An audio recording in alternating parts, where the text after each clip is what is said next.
Le donneur d'eau bénite.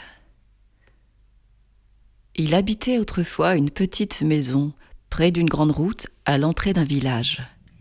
Il s'était établi charron après avoir épousé la fille d'un fermier du pays, et comme ils travaillaient beaucoup tous les deux, ils amassèrent une petite fortune. Seulement, ils n'avaient pas d'enfant, ce qui les chagrinait énormément. Enfin, un fils leur vint. Ils l'appelèrent Jean.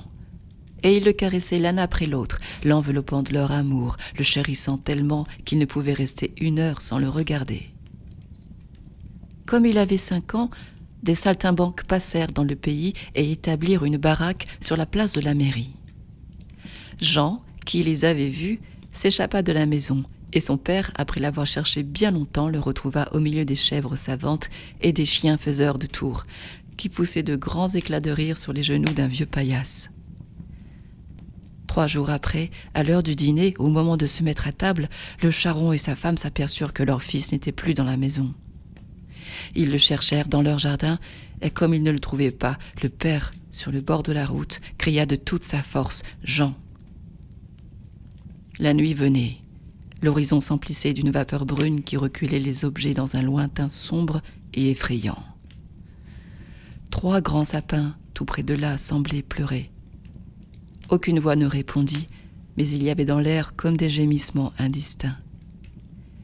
Le père écouta longtemps, croyant toujours entendre quelque chose, tantôt à droite, tantôt à gauche, et la tête perdue. Il s'enfonçait dans la nuit en appelant sans cesse « Jean, Jean !» Il courut ainsi jusqu'au jour, emplissant les ténèbres de ses cris, épouvantant les bêtes rôdeuses, ravagées par une angoisse terrible et se croyant fou par moments.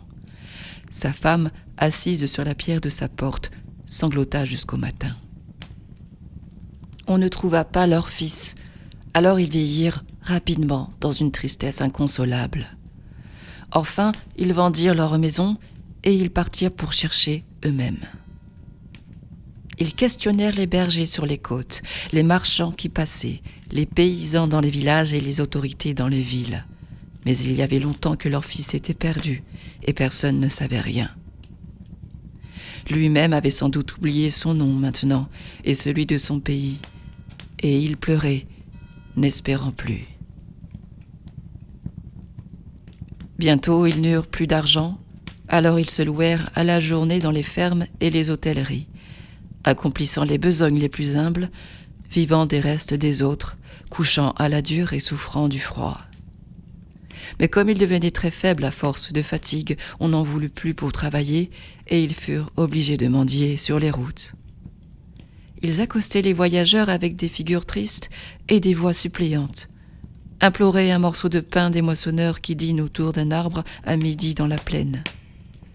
Et ils mangeaient silencieusement, assis sur le bord des fossés. Un hôtelier auquel ils racontaient leur malheur leur dit un jour « J'ai connu aussi quelqu'un qui avait perdu sa fille, c'est à Paris qu'il l'a retrouvée. » Ils se mirent de suite en route pour Paris. Lorsqu'ils entrèrent dans la grande ville, ils furent effrayés par son immensité et par les multitudes qui y passaient. Ils comprirent cependant qu'ils devaient être au milieu de tous ces hommes. Mais ils ne savaient comment s'y prendre pour le chercher. Puis, ils craignaient de ne pas le reconnaître, car il y avait alors 15 ans qu'ils ne l'avaient vu. Ils visitèrent toutes les places, toutes les rues, s'arrêtant à tous les attroupements qu'ils voyaient, espérant une rencontre providentielle, quelque prodigieux hasard, une pitié de la destinée. Souvent ils marchaient à l'aventure devant eux, l'un contre l'autre, ayant l'air si triste et si pauvre qu'on leur faisait l'aumône sans qu'ils l'eussent demandé. Ils passaient leur journée à la porte des églises, regardant entrer et sortir les foules et cherchant sur les figures une ressemblance lointaine. Plusieurs fois, ils crurent le reconnaître, mais toujours, ils s'étaient trompés. Il y avait au seuil d'une des églises, où ils revenaient le plus souvent, un vieux donneur d'eau bénite qui était devenu leur ami. Son histoire était aussi fort triste, et la commisération qu'ils avaient pour lui fit naître entre eux une grande amitié. Ils finirent par habiter ensemble, tous les 3 dans un pauvre taudis, tout en haut d'une grande maison située très loin, auprès des champs, et le charron quelquefois remplaçait à l'église son nouvel ami lorsque celui-ci se trouvait malade. Un hiver vint qui fut très dur. Le pauvre porteur de goupillons mourut, et le curé de la paroisse désigna pour le remplacer le charron dont il avait appris les malheurs. Alors il vint chaque matin s'asseoir au même endroit, sur la même chaise, usant continuellement du frottement de son dos la vieille colonne de pierre contre laquelle il s'appuyait. Il regardait fixement tous les hommes qu'il voyait entrer, et il attendait les dimanches avec autant d'impatience qu'un collégien, parce que l'église, ce jour-là, était sans cesse pleine de monde.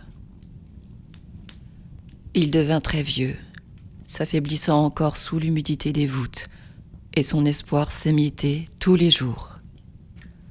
Il connaissait à présent tous ceux qui venaient aux offices. Il savait leurs heures, leurs habitudes, distinguer leurs pas sur les dalles. Son existence était tellement rétrécie que l'entrée d'un étranger dans l'église était pour lui un grand événement. Un jour, 2 dames vinrent. L'une était vieille et l'autre jeune. C'étaient la mère et la fille probablement. Derrière elles, un homme se présenta qui les suivit. Il les salua à la sortie et, après leur avoir offert de l'eau bénite, il prit le bras de la plus vieille. « Ce doit être le fiancé de la jeune », pensa le charron.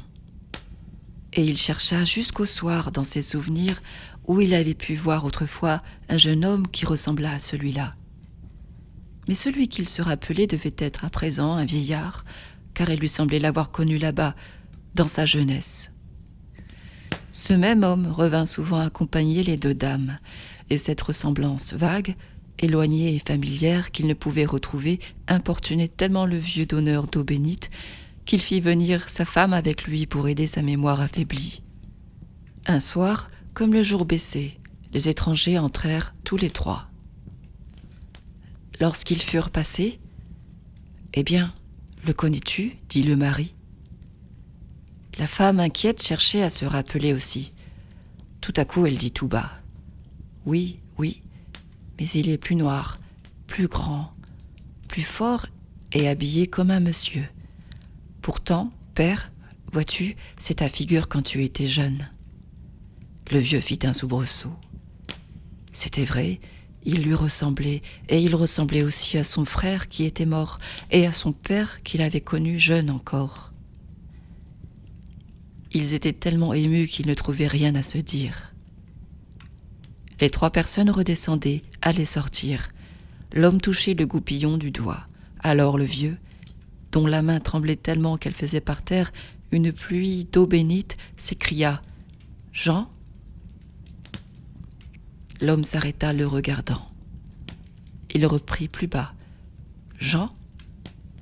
Les 2 femmes l'examinaient sans comprendre. Alors il dit pour la 3e fois en sanglotant « Jean ?»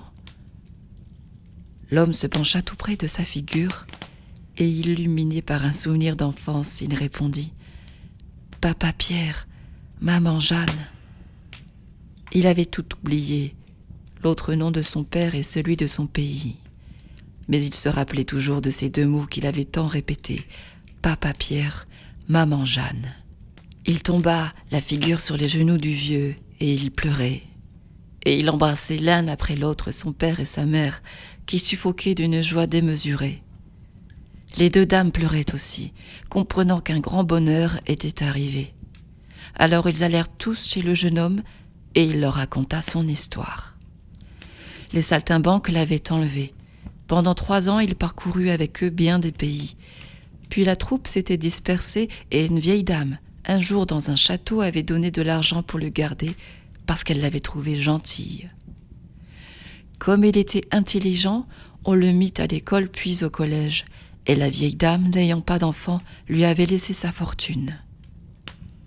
Lui aussi avait cherché ses parents, mais comme il ne se rappelait que de ces 2 noms, Papa Pierre, maman Jeanne, il n'avait pu les retrouver. Maintenant, il allait se marier, et il présenta sa fiancée qui était très bonne et très jolie.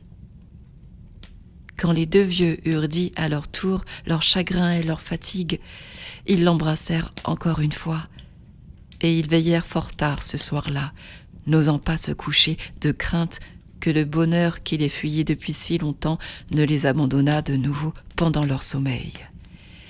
Mais ils avaient usé la ténacité du malheur, car ils furent heureux jusqu'à leur mort.